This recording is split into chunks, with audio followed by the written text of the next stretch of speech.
Black board education में आप सभी का स्वागत है।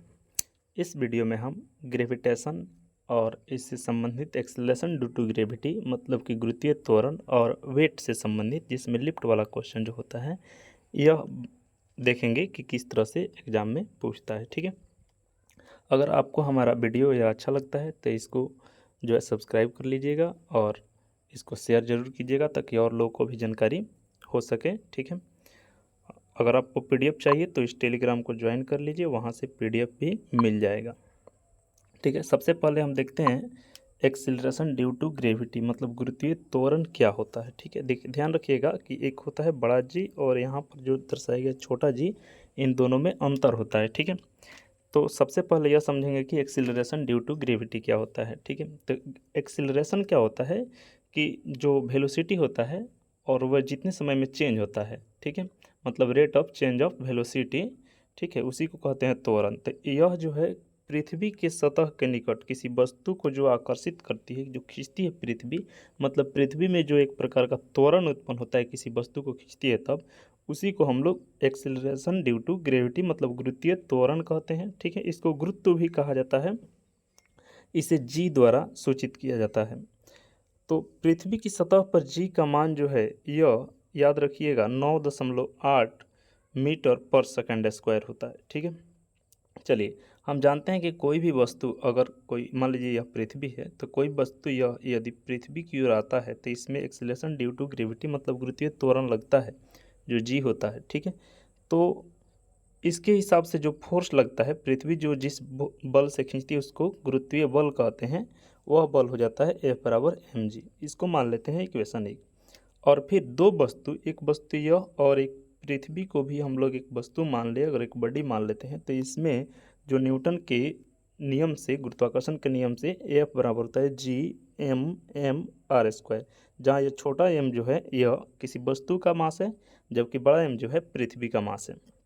दोनों समीकरण को बराबर करते हैं तो हमें जी का मान प्राप्त होता है Gm/r², जहाँ r जो है पृथ्वी की रेडियस है और m जो है बड़ा m वह पृथ्वी की मास है। ठीक है, और g जो है ग्रेविटेशनल कांस्टेंट है।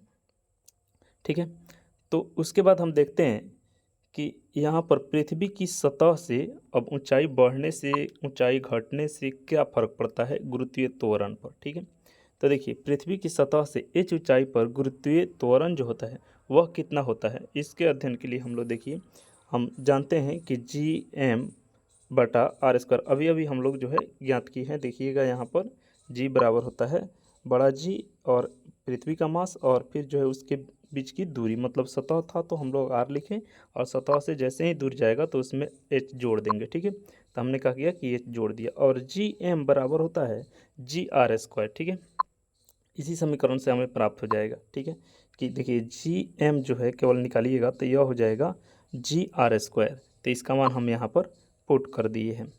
तो इससे हमें यह एक फार्मूला प्राप्त होता है कि अगर G डैश निकालते हैं, ठीक है, जो h ऊंचाई पर मैंने P बिंदु पर जो है हमें त्वरण निकालना है तो यह फार्मूला प्राप्त होता है।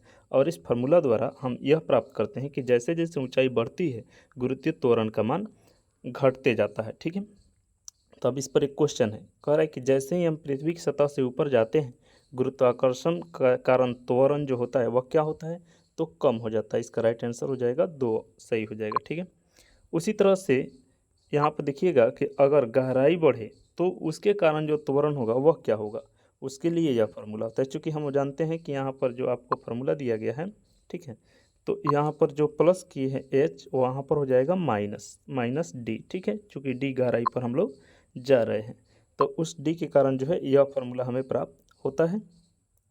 अब यहाँ पर देखिएगा कि जैसे जैसे गहराई भी बढ़ेगा वैसे वैसे जी का मान भी कम होते जाता है और सेंटर पर हो जाता है 0। ठीक है, मतलब कि पृथ्वी की सतह पर ज़्यादा उसका मान होता है और फिर ऊंचाई या गहराई के बढ़ने के साथ साथ इसका मान कम हो जाता है। इस पर भी एक क्वेश्चन दिया हुआ है, कह रहा है पृथ्वी की सतह से गहराई के साथ गुरुत्वाकर्षण के कारण जो त्वरण है वह क्या होता है। ठीक है, तो गहराई बढ़ने के साथ साथ यह घटता है, तो इसका राइट आंसर ए हो जाएगा।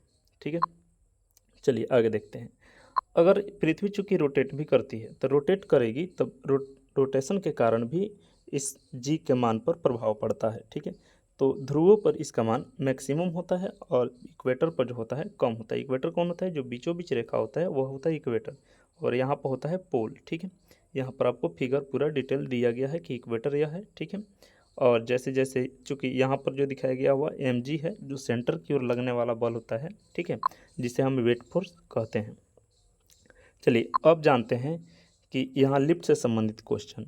तो वेट जो होता है W, यह एक प्रकार का फोर्स होता है जो किसी वस्तु के मास और ग्रेविटी जो होता है एक्सीलरेशन ड्यू टू ग्रेविटी, मतलब गुरुत्वीय त्वरण के गुणनफल के बराबर होता है। अर्थात इससे देखिएगा कि अगर मास जो है 1 kg रहे, ठीक है, और g का मान जो होता है 9.8 होता है सतह पर, तब तो हमें प्राप्त हो जाएगा कि 1 kg मास द्वारा जो प्राप्त होता है, ठीक है, 1 kg मास द्वारा जो हमें वेट प्राप्त होता है वह हो जाएगा 9.8 न्यूटन।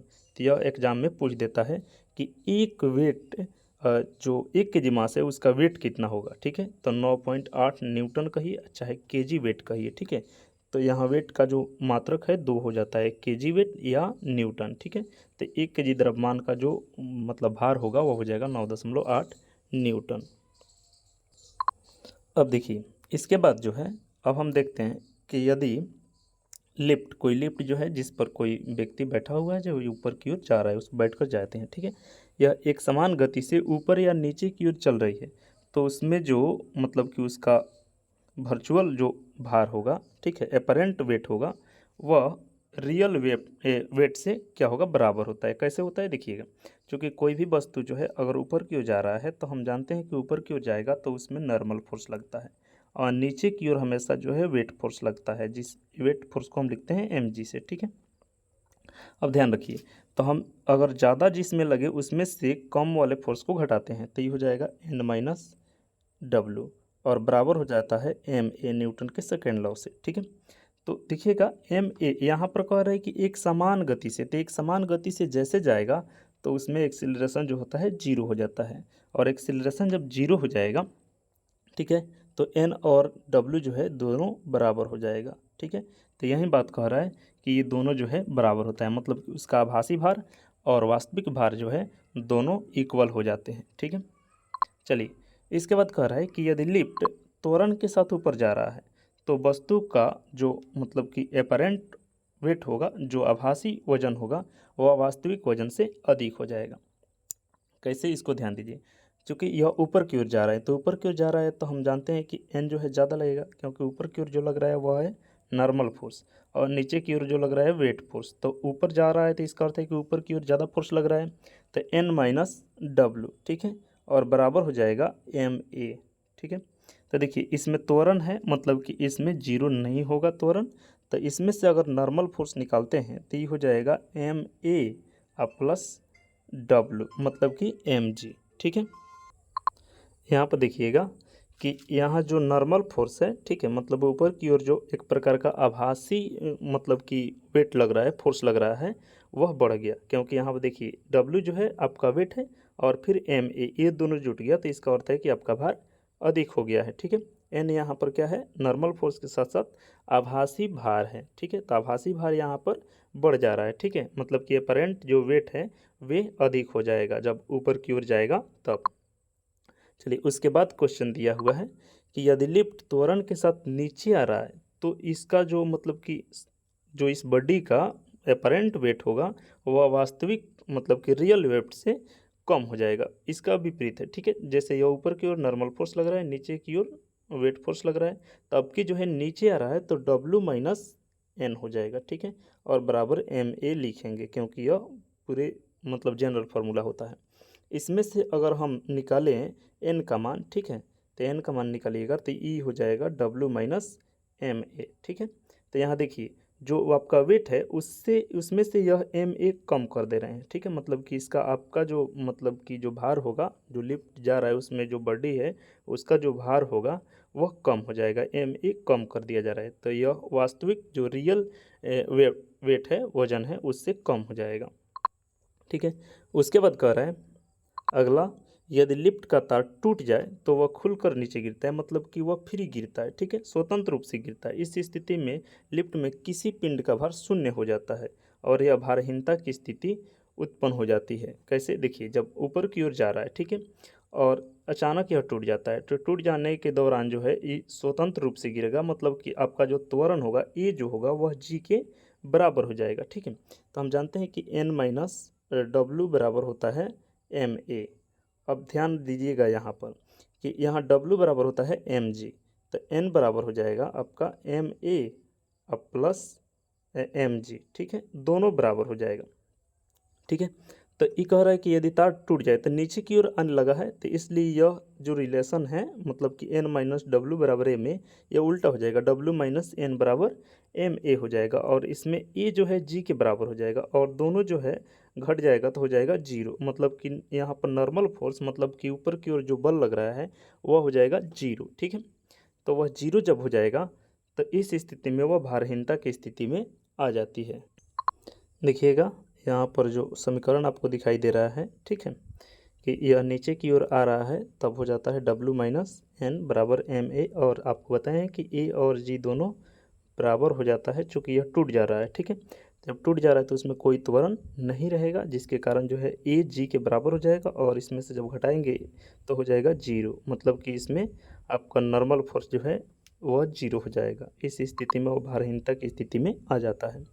इसके बाद अगला कह रहा है, नीचे जाते समय यदि लिफ्ट का त्वरण गुरुत्वाकर्षण के कारण त्वरण से अधिक हो तो वह लिफ्ट में कोई वस्तु छत से संपर्क में आ जाता है। देखिए कह रहा है कि यह नीचे जा रहा है, ठीक है, यह W जो है नीचे लग रहा है, ऊपर की ओर नॉर्मल फोर्स लगता है। अब कह रहा है कि यह जो है नीचे की ओर जा रहा है, मतलब कि W माइनस एन बराबर होता है एम ए, और यहाँ पर एक कंडीशन लगाया हुआ है, यह है कि जी से इसका मान जो है अधिक है, ए का मान जो है अधिक है, तब हम यहाँ पर एन लिखेंगे तो एन बराबर हो जाएगा डब्ल्यू माइनस एम ए, ठीक है, और डब्ल्यू बराबर होता है m g minus m a. अब ध्यान दीजिए ये कह रहा है कि जी से अधिक है ए का मान, ठीक है, कंडीशन लगाया हुआ है, तब तो इसका मान जो है निगेटिव आएगा। निगेटिव आएगा मतलब कि भले नीचे जा रहा है लेकिन जो आपका फोर्स लग रहा है ऊपर की ओर ज़्यादा लग रहा है, ठीक है। भले ही यह ग्रेविटेशन जो मतलब वेट फोर्स है वह ज़्यादा लग रहा है, लेकिन यह जो कोई व्यक्ति है यह ऊपर की ओर ऊपरी कंडीशन जो है नॉर्मल फोर्स जो है ज़्यादा लग रहा है, क्योंकि यहाँ पर आपका एन का मान जो है निगेटिव आ रहा है, ठीक है, मतलब कि यह ऊपर की ओर सटा हुआ रहेगा, जो लिफ्ट है उसके दीवार में यह व्यक्ति सटा हुआ रहेगा, ठीक है। तो अगर ये ज़्यादा रहेगा तो निश्चित रूप से जो है वह व्यक्ति चाहे कोई भी वस्तु जो है उसके लिफ्ट की दीवार में सट संपर्क में रहेगा, ठीक है। तो यही इसका आंसर हो जाएगा, ठीक है, कि यह सट मतलब कि कोई वस्तु उसमें जाकर टच कर जाता है। तो यह महत्वपूर्ण क्वेश्चन है, इस तरह से आपको क्वेश्चन पूछते रहता है कि यदि लिफ्ट टूट जाए या यह इसका मान जो है त्वरण अधिक हो जाए तो क्या होगा, तो यह कंडीशन आपको याद रखना है। Thank you.